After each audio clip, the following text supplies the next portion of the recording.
Hey Garden Fam, it's your girl Raven Epiphany. I hope that you are doing well. I am sitting at my open house waiting for our next guest.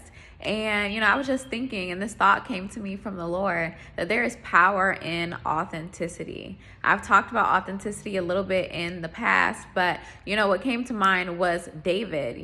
When David went into the battle with Goliath, we see that beforehand, Saul gave him his armor. And I've heard many people talk about this story in different ways, and it's just beautiful every time.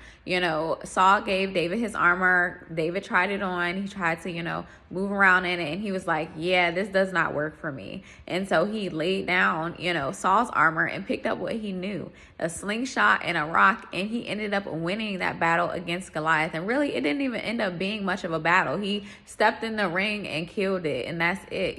Goliath fell, and that was the end of that story, right?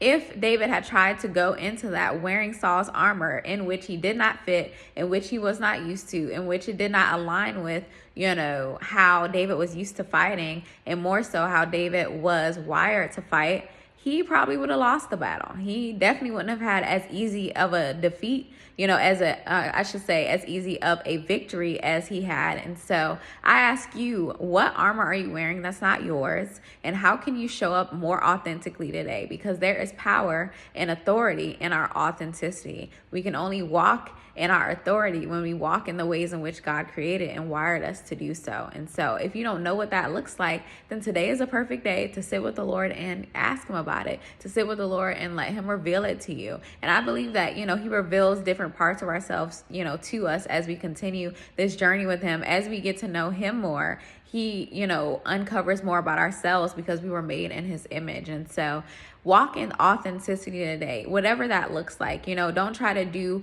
your job as someone else does it. Don't try to show up, in the spaces you've been called to show up as someone else does it. Show up as how God created you to show up, because each of us is fearfully and wonderfully made. We're made on purpose. And as, God ministered it to me, there is, power in the essence of who he created each of us to be. He made us that way for a reason, and it's connected to our blessings. It's connected to those who we are meant to reach. It is connected to all the things that, God already preordained to be a part of our lives, the people, the places, the things, etc. And so show up as you today, the you that God created you to be, because that is the way that his light is able to shine through you even more effectively, in the way you are able to fully walk in the authority that God has given you when you show up authentically as who he has created you to be. So hope that makes sense and blesses and frees somebody, or even gives you something to think about. I love you bunches. Have a healthy and wholesome Saturday.